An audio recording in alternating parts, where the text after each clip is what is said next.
Caros amigos do mundo do rapé, estou aqui apreciando nosso rapé número 4, mentolado Conde, um clássico. Quem é fã desse rapé, que conhece esse rapé, não troca ele por nada. E, como sempre, esse vídeo aqui é um patrocínio do nosso site www.rapéimperiodobrasil.com, nosso site onde vocês encontram informações sobre os nossos produtos, sobre esse mundo vasto, além dos pontos de revenda. Já existem muitos pontos de revenda. E hoje, gravando esse vídeo aqui, tendo aqui atrás a minha pequena e modesta, mas já bastante grande aí, de quase uma década colecionando caixinhas de rapé, deixei aqui hoje mais perto para vocês poderem ver melhor. Incluso lá atrás, quando a gente começou, eu trocava caixinhas dessas com colecionadores pelo Brasil. Então é uma parte muito importante da minha história, tá aqui, da Rapé Império do Brasil também. Além disso, se vocês conhecem ou já passaram, já escutaram algum mito sobre rapé, escreve aqui embaixo nos comentários para a gente, quem sabe, fazer uma segunda parte. Incluso esse vídeo aqui eu estou fazendo com sugestões que nós recebemos no nosso Instagram. Lá eu abri uma caixinha de perguntas e várias pessoas colaboraram. E já para esclarecer de cara, o termo mito usado nesse vídeo aqui não é mito no sentido de uma verdade que é transformada, contada no sentido de uma realidade fantasiosa, como os mitos e as histórias. É mito no sentido de algo que as pessoas acreditam sem ter fundamento. Esse é um mito que nós estamos falando, né? Ou medo, ou impressões que são completamente erradas desse mundo. Mas eu pensei nesse vídeo em algumas questões interessantes, porque nós temos algumas pessoas que estão vendo esse vídeo, que não conhecem, e primeiro precisam saber que tudo que é falado aqui está ligado ao mundo que nós chamamos de mundo do rapé clássico. Então vou falar só uma vez, não é rapé indígena, não é rapé de latinha, não é as 1000 outras formas que as pessoas chamam também de rapé. Só para deixar isso bem claro, para mim não precisar durante o vídeo ficar fazendo desambiguações do que um que é o outro. Nós estamos falando do mundo clássico, tá ok? Nesse mundo clássico, muitas pessoas estão conhecendo, como eu já disse, e outras pessoas já estão há mais tempo, já conhecem, já tomam. Então, esse vídeo aqui, eu pensei em fazer uma provocação também àquelas pessoas que já estão há algum tempo dentro desse mundo, principalmente agora no Brasil, que está mais conhecido, as pessoas conhecem, com o trabalho que nós fizemos, de falar de marcas, até os rapés importados ficaram muito conhecidos no Brasil. Tem pessoas que conhecem Império, conhecem importados. Então, o rapé no Brasil ele está muito ligado a um folclore, por vários motivos, né?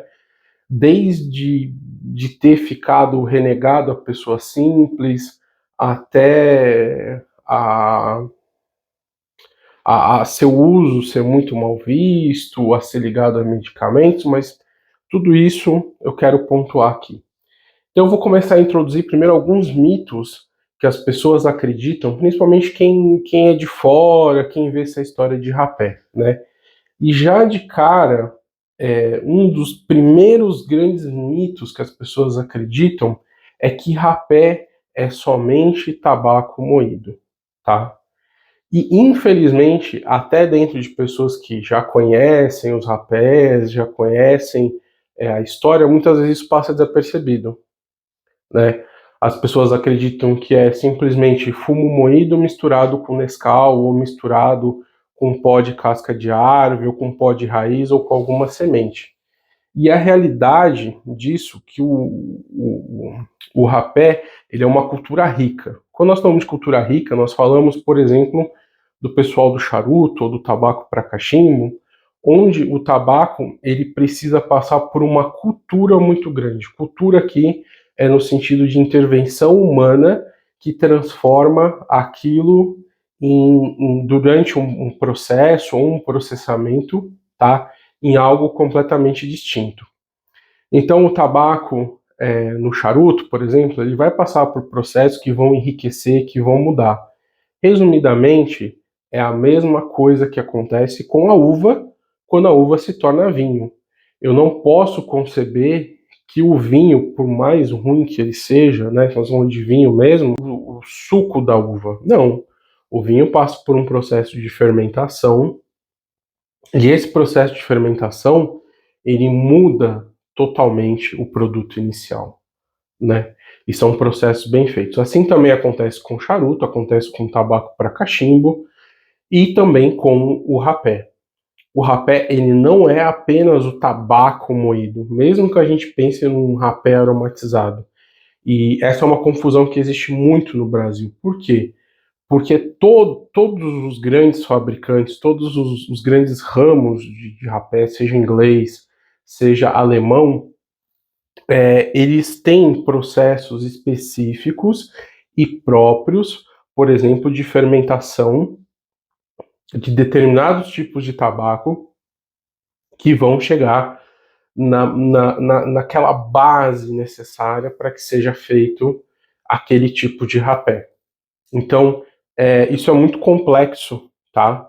O tabaco, ele não é simplesmente moído, como muitas pessoas pensam, porque o resultado disso seria um cheiro verde, um cheiro que um aroma ali que não é agradável. É a mesma coisa que você moer alface e tentar cheirar. Então, justamente, o tabaco ele passa por processos, cada lugar tem seu segredo, cada lugar tem seu processo para estar ali desenvolvendo essa fermentação. E a mesma coisa vai se dar com a aromatização. São aromatizações ricas, eu vou falar isso mais para frente. Mas mesmo se a gente pensar no rapé mais simples, ele não é simplesmente um tabaco moído, tá? Então, assim como existem diversas culturas aí para diversas coisas, o rapé não é só tabaco moído. O tabaco, mesmo que não tenha aromatização, ele passa por longos processos, ele passa por diversas etapas que transformam ele no que nós poderíamos chamar de rapé, né? Não é só a forma, o pó que está ali. Outro mito já colocando aí já junto com esse é que o rapé é um pó, para quem não conhece, né? Muitas pessoas acham que o rapé seria um pó tão seco, um pó tão fino, um talco que a gente aspira pelo nariz. E é interessante que mesmo os rapés considerados mais secos dentro desse mundo clássico, eles têm sim umidade, e tem uma boa quantidade de umidade. Então o rapé, ele não é esse pó seco, ele não é extremamente fino, né, como algumas pessoas pensam, apesar que nós temos aí sim alguns mesmo da Índia, eu cheguei a provar vários que são secos, eles têm sim uma umidade, porque a ideia é justamente que o rapé não suba, né, até o nariz, que causaria certo incômodo, ele para nessa parte aqui de baixo do nariz. Então rapé não é um pó seco, um pó que, como as pessoas imaginam assim, que você assopra e ele sai. Eu posso até fazer o teste aqui na frente de vocês, por exemplo, mostrar a umidade desse rapé conde. Ele é bem seco, é bem úmido, né? E eu posso assoprar assim, ó. Eu tenho que assoprar bem forte para ele começar a voar.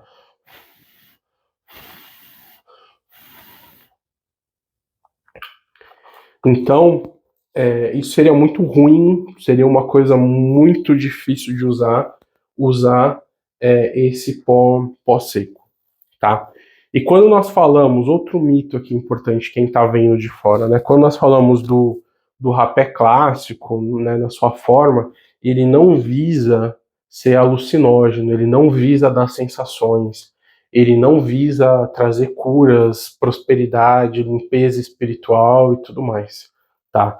O rapé clássico, ele pode sim ter ali algumas substâncias, que, por exemplo, um aroma mais perfumado, é, um aroma cítrico, um aroma mais herbal, que as pessoas podem fazer ligações lá com a aromaterapia e coisas assim, mas ele não é feito para te deixar doidão, mesmo que ele seja muito potente, carregado na questão de nicotina, a ideia não é essa, tá?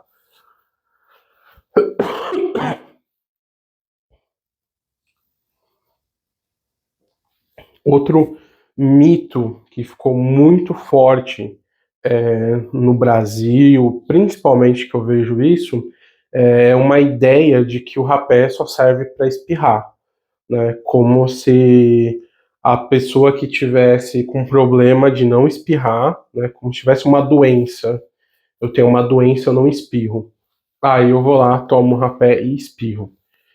É comum que as pessoas no começo que estão utilizando o rapé, né, o rapé clássico, tá? Elas espirrem porque não sabem ainda tomar o rapé direito, ainda não conseguem posicionar bem, porque existe uma técnica de como aspirar isso, mas o que acontece com a maioria das pessoas que já tomam rapé durante anos ou meses é que o espirro vai desaparecer, porque o nariz não vai interpretar mais como aquilo como algo invasor ruim. Então, se eu pegar aqui, por exemplo, ó,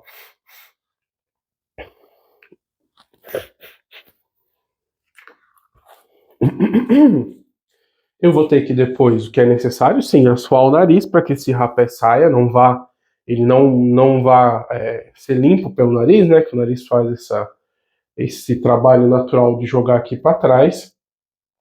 Então, eu vou assoar o nariz, esse rapé vai sair, pronto e acabou aí. Posso espirrar? Pode, acontece espirrar, principalmente os mentolados e tudo mais. Mas incluso os mais fortes, como o Maitá, tem pessoas que tomam e não espirram, tá? Então, a ideia do rapé não é tomar rapé para espirrar, tá? Isso é uma consequência que pode ou não acontecer, mas na maioria das vezes, como aqui, não acontece. E o último aqui, que está emendado com esse também, com esses outros três que eu coloquei, os últimos três, é um mito muito forte das pessoas que têm de fora, de que o rapé ele é aspirado por pulmão. Eu nem ia entrar nessa questão, porque é uma questão muito polêmica, mas como ela não está direcionada, relacionada com a questão de saúde, sim com uma questão prática, tá? Uma questão de vivência que nós temos, eu acho que eu posso falar aqui sobre ela. Justamente por, primeiro, as pessoas acharem que o rapé é um pó extremamente seco, extremamente úmido, extremamente fino, seco e fino, né? Quando inalado, esse pó ele sobe, né, como se fosse uma poeira, como se fosse um talco ali, quando na verdade ele não é, e que a gente respira aquilo e aquilo vai diretamente para o pulmão. Então veja bem, eu consumo mais ou menos umas 3, 4 latas dessa por mês, tá? Tem gente que consome mais. Nos Estados Unidos, aliás, nos Estados Unidos não, mas lá fora fizeram uma enquete perguntando quanto tempo durava uma latinha de 10 gramas. E o pessoal respondeu que durava de 2 a 3 dias. Então, o público fora do Brasil consome, quem consome, né? Os tomadores de rapé tomam muito mais rapé do que o nosso público em geral. Então, uma latinha aí vai rápido para esse pessoal. Então, imagina em uma semana, em alguns dias, uma lata dessa inteira aqui no seu pulmão, né? Então, a gente que toma rapé em anos, a gente estaria com o pulmão aqui com quilos de rapé, tá? E essa não é uma realidade. Por quê? Porque, primeiro que esse rapé, ao contrário do que vocês pensam, reservado principalmente, que segue aí o estilo alemão, ele é um rapé bem mais úmido, tá? Mesmo fazendo muita força, ele não sobe tanto no nariz. Ele fica parado nessa região aqui, tá? O Vinícius da Snuff Brasil, um abraço a ele se ele estiver vendo esse vídeo, ele chegou a consultar um médico sobre isso, porque é uma questão muito óbvia para a gente, né? De que o seguinte, se qualquer coisa que passa, né, na parte respiratória aqui causa um incômodo gigantesco, tá? É a famosa sensação de engasgo. Então, se nós pensamos que ao tomar rapé, esse rapé, todas as quantidades, vai diretamente para o pulmão, como tem gente que diz e que afirma, por desconhecimento, cada pitada dessa, eu estaria tendo um engasgo terrível, tá? Eu estaria aqui tossindo, estaria passando mal. Por quê? Porque essa região do nosso pulmão, ele não é feita da traqueia ali, que dá acesso ao pulmão. Não, eu não sou médico, tá? Não tô querendo me arrogar de nada, eu tô falando do meu uso, do que eu vejo. Não é feito para passar nada ali. Incluso a fumaça, tá, de charuto e de cachimbo é muito difícil de você tragar. O cigarro, ele só é tragado porque existe uma série de componentes químicos e uma série de preparativos que é feito no cigarro que a pessoa possa travar. Por quê? A fumaça do charuto, a fumaça do cachimbo, ela já é tão densa que quando ela entra ali, já fecha, né? Não é tragado. Obviamente,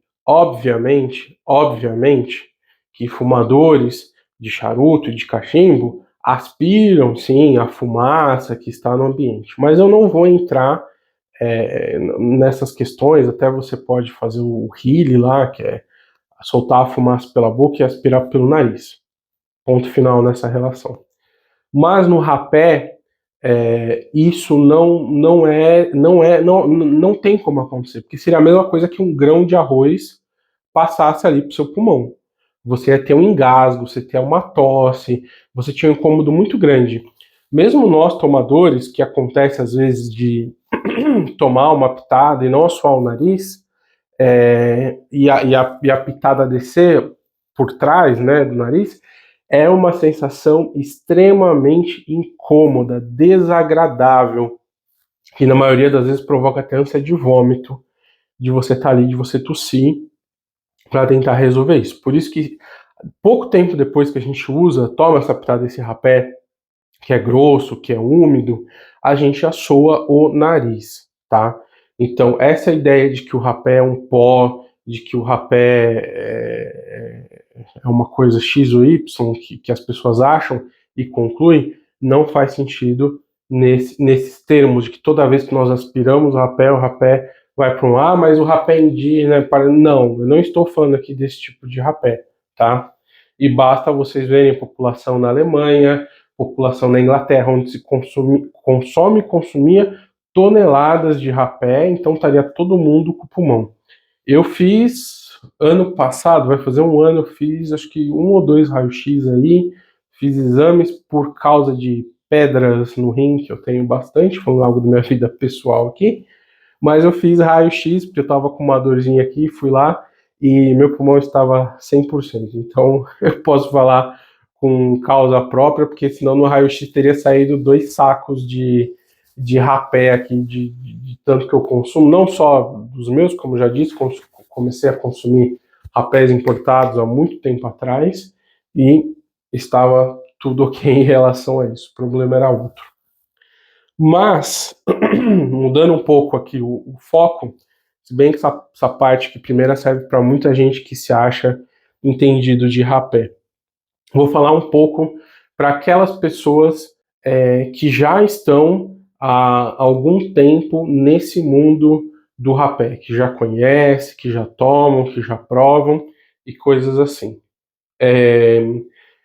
Eu percebi de uns tempos para cá no Brasil, acompanhando os grupos e vendo até o pessoal lá de fora, que existe um certo faniquito muito forte dos tomadores brasileiros em relação às latas de rapé.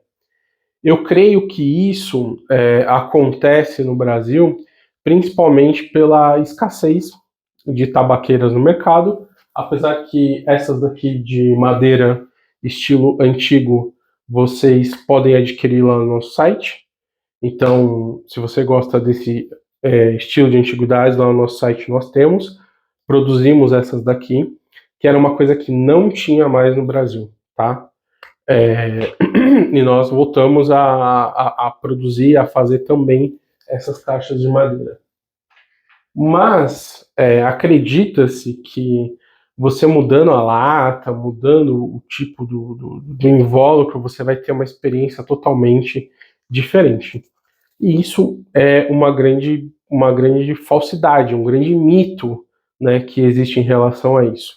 Até temos um vídeo aqui no canal falando um pouco sobre a história das tabaqueiras, para que elas servem, tudo mais. Então não vou entrar muito nessa questão, mas muitas tabaqueiras elas trazem uma praticidade, isso eu não discuto.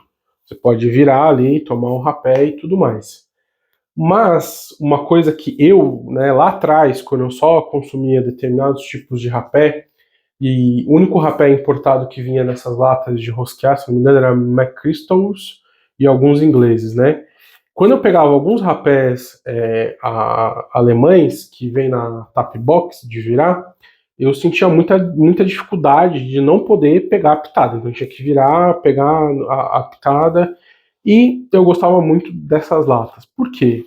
Porque, não puxando sardinha para mim, mas fazendo propaganda, ela permite um contato visual maior, né? Você consegue aspirar o tabaco a frio, sentir o aroma, você consegue visualizar o que você está tomando, você consegue pegar, você consegue fazer o boxcar, se você gosta, você pega a pitada e põe na pitada clássica, e eu acho que esse contato com o rapé que estava um pouco perdido, na Tap Box, aqui no Brasil acaba se perdendo um pouco, mas assim, muitas latas de prata eu tenho aqui, eu tenho estanho, tenho de prata, tenho algumas com vermil, que é uma espécie de ouro que tem dentro.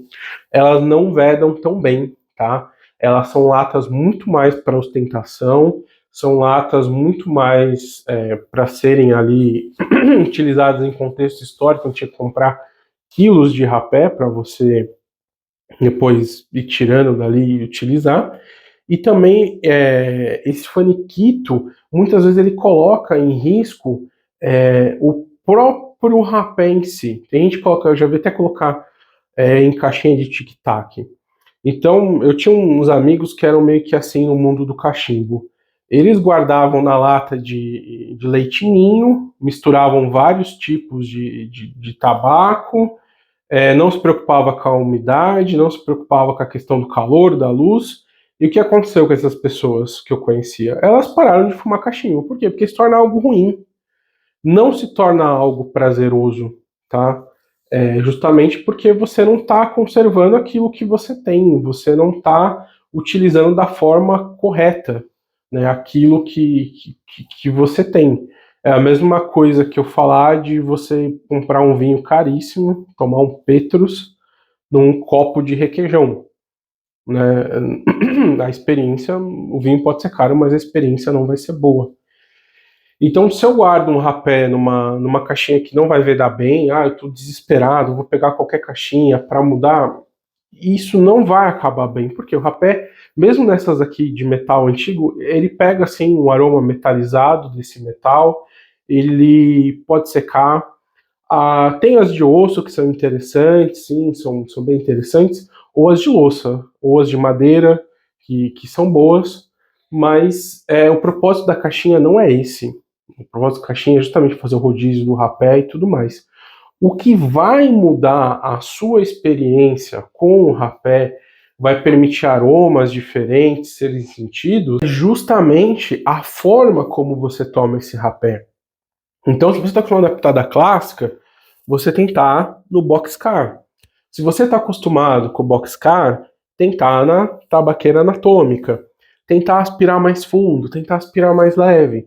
Tudo isso vai te dar visões diferentes do mesmo tipo de rapé e você vai acabar valorizando esse rapé.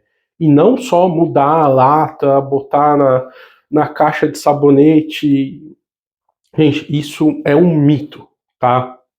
As tabaqueiras, elas muitas vezes existiram em determinadas épocas para ostentar a pessoa que estava portando ela, mais do que ser um item que serve ao rapé, tá? Então, uma tabaqueira de ouro e não sei o que lá. Então, assim, isso é um mito que eu vejo muito e que não faz sentido, tá? É um mito. Segundo mito desse pessoal que está hoje no rapé, é o pessoal que pensa assim: eu sou o cara mais correto, né? Então eu só tomo um tipo de rapé. Eu só tomo rapés puro tabaco. Fenomenal, você é o cara. Isso é um mito. Ou a mesma coisa, o pessoal que vai dizer, não, eu só tomo rapé aromatizado, só mentolado, tá? Eu não estou falando aqui de questão de gosto, porque o gosto ele pode ser construído mediante provas, mediante anos, e no rapé é muito comum até você tomar um rapé que você não gostou daquele aroma no primeiro momento, e depois com o tempo você ir apreciar ele em outros momentos e gostar dele, tá? Mas esse desprezo, não, eu só tomo, ó, eu sou o cara do. Não existe isso, tá? Por quê?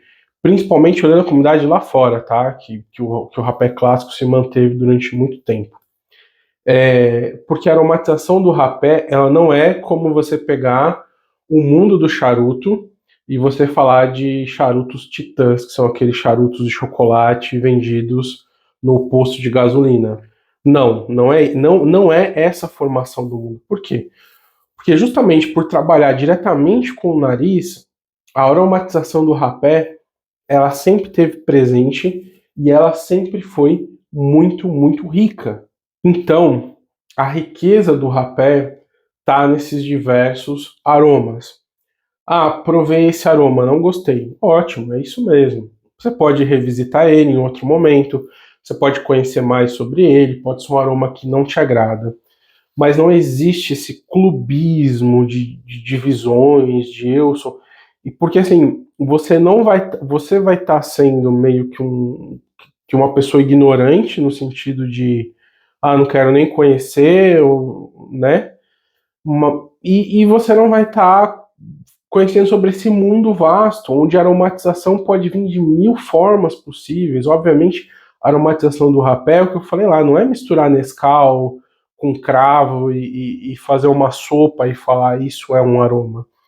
Ela é muito mais rica que isso, então não faz sentido se impor essas barreiras e se achar especial ou melhor que os outros. Tá? E mais que isso ainda, a gente se arroga e achar que os outros é tonto porque gosta de rapé mentolado, que gosta de um SP, porque é um rapé mais fino, um rapé mais claro, um rapé mais aromático, isso é coisa de mulher. Não, isso vai na contramão total da história, vai na contramão total do que nós podemos olhar para a comunidade de fora, de pessoas que apreciam rapé, tá? Não gosto, pronto, acabei, posso provar em outro momento, mas não dessa forma, tá? Outro mito muito comum aqui, que nós temos no Brasil em específico, é quando a pessoa começa a tomar rapé, ou depois de um tempo, ela acha que todo mundo está observando ela, né? E que a todo momento as pessoas acham que o que ela está tomando é droga, é algo ilícito. Vocês já sabem o que é, né? Então a pessoa ela vai tomar rapé, ela vai lá, ela olha para um lado, olha para o outro, ela pega a pitada rápido. Então assim, isso é um mito, tá? Por quê? Porque o ato de se tomar uma pitada de rapé é óbvio, né? Tem pitadas e pitadas. Mas eu tô aqui, hein? Tô na praia de alimentação no shopping, no refeitório, entendeu? Entre amigos, vem aqui. Acabou, tá? As pessoas, primeiro, tiver 50 pessoas à sua volta, as 50 pessoas não vão estar olhando para você, elas não vão estar se preocupando com você. E mesmo as que olharem naquele momento, não necessariamente estão fazendo associação com coisa ruim.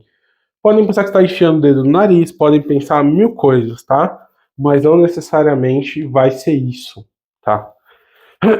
Então, isso é uma coisa que começa muito forte entre o pessoal, né? Entre a rede social aqui, YouTube, então outras aí que o pessoal nem sabe, o pessoal tenta fazer muita associação com isso. Mas não é, entendeu? Você pode estar fumando no lugar, ninguém vai pensar que você tá utilizando uma droga, pode estar fumando um cachimbo, um charuto, as pessoas sabem diferenciar. Não é todo mundo que vai estar 100% do tempo fazendo esse tipo de associação. Então, vocês parem, a gente tem medo, que não sei o que. Então, calma, isso é um mito, achar que todo mundo vai pensar em relação a isso, tá? Outro mito muito interessante do pessoal aqui que tá conhecendo, que já conhece, é pensar que vai, de repente, pegar 10 latas de rapé, enfiar o dedo em cada uma, dar uma pitada, e esse eu não gostei, esse eu gostei, e não é assim, tá? Primeiro que você já vai estar misturando ali todos os tipos, já vai estar uma bagunça no seu nariz de olfato, e depois que você não vai ter a experiência profunda que é tomar rapé, tá? O rapé ele tem camadas, ele tem aromas, e quando a gente toma ele dessa forma abrupta de pegar tudo e enfiar no nariz, isso é muito ruim, tá? A gente não, tem gente que não faz isso, é difícil isso, mas é um mito que as pessoas têm até de pensar, né? De que, nossa, faz um kit de degustação, manda num saquinho os 10 tipos, eu vou provar, etc. E eu digo que não. Rapés são como livros. Você precisa ler da primeira à última página. Por quê? Porque muitas vezes ele pode começar desinteressante, você pode começar a conhecer outros aromas, né? Você às vezes está num dia cansado, corrido, dentro do ônibus, do metrô, no sol, sem tomar água, sem ter. Aí você pega, abre, cheira, não gostei. Peraí. Não é que você precisa ter uma cerimônia para tomar o rapé não. Mas para você conhecer um rapé é preciso tempo, é preciso várias pitadas. É preciso tomar num dia calmo, é preciso você tomar num dia corrido também, mas só assim, como ler um livro que você vai conhecer um rapé, tá? Você pode não gostar, nossa, tem um cheiro muito ruim, não sei o que lá, mas você não vai conhecer tudo tomando todos os tipos de rapé de uma vez, tá? Isso não dá. Eu, por exemplo, sempre tenho 3 tipos durante o dia que eu uso. Então, um puro tabaco, um aromático e um mentolado. E aí, entre eles, eu vou revezando durante o dia. Eu acho uma combinação legal, mas já tomei muito assim, tipo, um só durante muito tempo. E eu tenho meio que isso. Eu pego uma lata, uso. E depois que eu usei, eu mudo depois de um tempo e fico sempre com algumas para mim ter sempre um coringa, um mentolado. Outro mito interessante do pessoal que está começando aqui no Brasil, que conhece um pouco, é pensar que quando nós olhamos lá para fora de marcas e produtores, que existe uma diferença ou um impacto muito grande. Então, sei lá, eu vou atrás daquele rapé da Bernardes porque tem um padre na foto e aquele rapé vai ter aroma de maçã verde com melancia estrelada na lua cheia. E depois eu vou pegar o outro, o da Império do Brasil, e esse daí vai ter cheiro de energético, Monster com Red Bull. Então não é assim, tá? Esse não é o mundo do rapé. Eu já falei sobre isso em outros vídeos. E nós temos sim uma variedade, muitas vezes a Toque fez de bacon, X-bacon, umas coisas assim. Mas isso é justamente uma exceção à regra, né? Que demonstra que existe uma regra. Geralmente os produtores são muito parecidos entre si, mesmo quando a gente fala, por exemplo, de aromas, a linha da Toque. Tem aromas extravagantes entre eles, né? Mas a base geralmente é mais ou menos parecida, algumas questões ali da própria aromatização são parecidas, então são aromas muito ricos, sim, muito ricos, muito complexos, mas estão dentro de um padrão tradicional que a gente chama, né? Não vai ter esses rapés como se fosse cigarro eletrônico, onde a finalidade em si do tabaco é somente ali ser uma coisa que vai dar o cheiro do melão verde e dar caramelo com amora. E isso não é assim, tá? Principalmente entre marcas muito tradicionais, os aromas são muito próximos, mesmo a gente falar de perfumes muito diferentes, né? Você percebe ali um padrão entre eles. Então, lá fora o pessoal tem isso muito claro, tem gente que prefere rapés mais secos, mais aromáticos, ou mesmo entre aqueles que as pessoas acreditam ser puro tabaco, determinadas marcas tem aromatização, tá? Às vezes tem até mentol e as pessoas não fazem nem ideia, porque são formas de construção de determinados rapés. E isso é muito interessante, é muito rico, tá? Então, assim, óbvio, existem mais mitos, existem mais crenças que as pessoas carregam, que às vezes são erradas, mas esse é um vídeo justamente para despertar as pessoas. Olha, tem coisas que talvez não fazem sentido. Eu já falei sobre tabaqueira, já falei qual a finalidade do rapé, já falei que rapé não serve para nada, mas esses vídeos são para pontuar e relembrar essas questões que são muito interessantes, né? Porque a gente talvez aí acenda algumas luzes, aprenda um pouco mais. Então a gente traz vídeos sobre história, traz vídeos sobre como usar rapé, traz vídeos sobre curiosidades e também traz reflexões desse mundo, pensamentos e coisas que fazem a gente pensar. O conhecimento é fundamental porque liberta, porque a gente começa a aprender o que é rapé e ver que nem tudo é rapé, que se alguém chegar e falar tal coisa aqui, ó, eu ralei alface e misturei com laranja, que isso não vai ser rapé, né? Pode ser tudo, a pessoa pode ter a criatividade dela, mas isso não é rapé, não tem o lastro na tradição que eu sempre falo. Um forte abraço a todos, obrigado a quem sempre deixa um comentário aqui, sempre incentiva a gente a continuar gravando vídeos. Vou tomar agora uma pitada do nosso imperador reservado. Um forte abraço a todos e até o nosso próximo vídeo aqui no nosso canal Rapé Império do Brasil.